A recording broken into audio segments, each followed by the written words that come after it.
Hi ladies, my name is Jen Stephen and I serve as a deaconess in our Sunningdale AM congregation.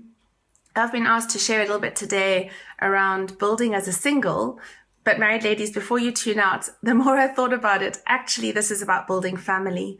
And so today I'm hoping for us to look at how we can build closer connections with each other. There's a scripture in Psalm 68 verse 6 that many of us might have heard if we have been in JoshGen for any length of time. And that is that God sets the lonely into families. And yet when we look around, somehow there seem to be lots of lonely people. And so today I would like to have a little bit of a closer look at two aspects. The one is building family and the other one is building God's church. So let's have a look from a single lady's perspective first, because I'm a single lady for those of you who don't know me. And one of the things that is most important that I found is to just rock up. Sometimes we just need to get involved in families' lives and make ourselves part of the family.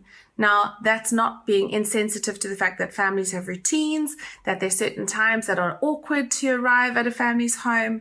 But sometimes it means phoning ahead and saying, could I drop off a meal on Thursday and share it with you and the family? Often that's a way to serve and to be connected into the family. When you're visiting, join whatever chaos is going on. Family life is often big and loud and chaotic. And sometimes as singles, we just need to get our hands dirty and get involved. Perhaps it might be packing the dishwasher so that mom can attend to the kids. Or it might be helping with bedtime stories, or just making tea and coffee for everybody while mom finishes off making supper or doing another task that she has to do. In this way, when we serve other families, we end up becoming part of the family. And this can lead to many, many great relationships.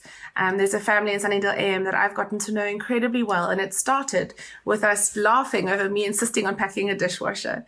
And it's become a running joke that if you can pack someone's dishwasher, you can pretty much be part of the family. And so find things that you can do to serve the family that you're visiting. This means that you being hosted is not going to mean that someone feels like they need to entertain you. And actually, family relationships, real family, is built around the daily life activities. The other thing is, often I've heard single ladies say that they don't want to invite couples or families into their home because they feel that maybe it will be awkward for the families. But I want to say that I have, through experience, and in fact this very chair that I'm sitting on, hosted so many families in my lounge. And I think do small things like having a couple of children's books and one or two games or puzzles that mean that you can help keep children entertained. But have people over, invite different types of people into your home. Because the family, if you think of the natural family unit, it's made up of aunties, uncles, grannies, grandpas. There's so many different parts of that. And so our spiritual family needs to reflect the same sort of dynamics. We need to be inviting those who are different to ourselves into our homes, because actually we love as Jesus loved, and he loved everyone, even those that were very different from himself. Reach out of your comfort zone. It's important to try and do things that maybe you wouldn't have done before. And you might be pleasantly surprised with the relationships and the bonds that you form with people that you might not think you would have had a connection with. As a married lady, I want to encourage you, invite singles into your home. Single ladies especially often long for family and children of their own and might not have that. Even single moms might long to sit around with a dad figure at a table.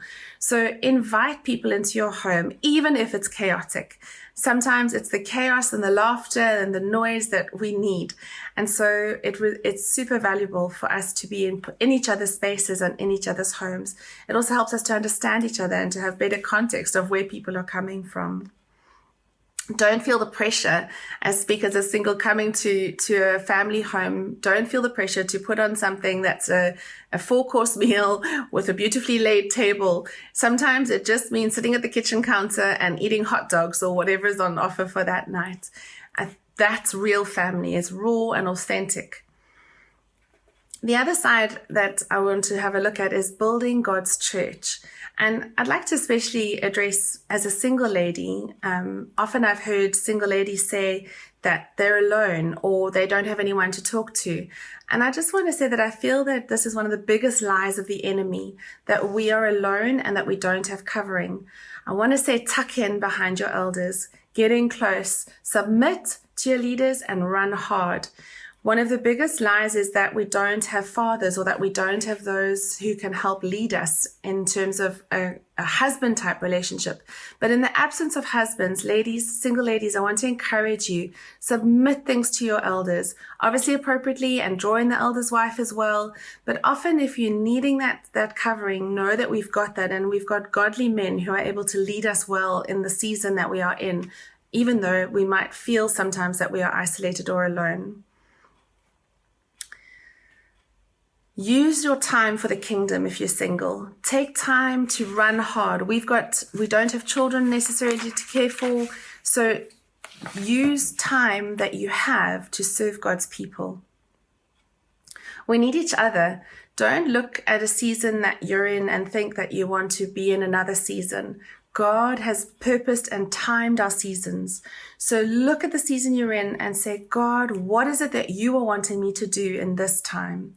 And I think if we do that and we pour out of ourselves into others, we ourselves will be refreshed and renewed. So ladies, let's build friendships. Let's build relationships, even with those that maybe we wouldn't normally have connected with. And I look forward to hearing stories of amazing friendships and family bonds forming. Thank you for your time, everybody.